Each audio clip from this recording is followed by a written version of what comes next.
کبھی لوگ دین کی دعوت سن کر رک جاتے ہیں صرف اس لیے کہ سچ انہیں کمزوروں کے ساتھ کھڑا نظر آتا ہے۔ وہ سوچتے ہیں کہ اگر ہم بھی ایمان لائیں تو ہماری برتری کا کیا ہوگا، ہمارا مقام، ہماری پہچان، کیا ہم بھی ان جیسے ہو جائیں گے جنہیں ہم کمتر سمجھتے ہیں؟ یہی سوچ انہیں سچ سے دور کر دیتی ہے۔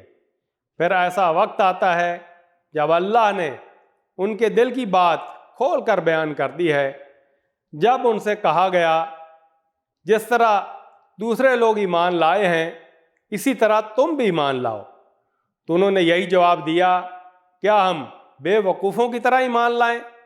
خبردار، حقیقت میں تو یہ خود بے وقوف ہیں مگر یہ جانتے نہیں ہیں۔ سورہ بقرہ آیت 13۔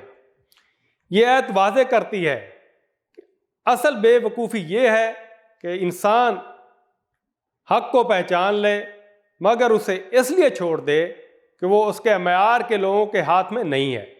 یہ سکھاتی ہے کہ سچائی کی قدر چہرے سے نہیں، بات کی حقیقت جان کر ہونی چاہیے۔ تب بندہ رب سے عرض کرتا ہے، اے اللہ ہمیں اپنے تکبر سے بچا، ہمیں وہ نظر دے جو سچ کو سچ ہی کی بنیاد پر پہچانے، نہ کہ ماننے والوں کے چہروں سے۔ آمین۔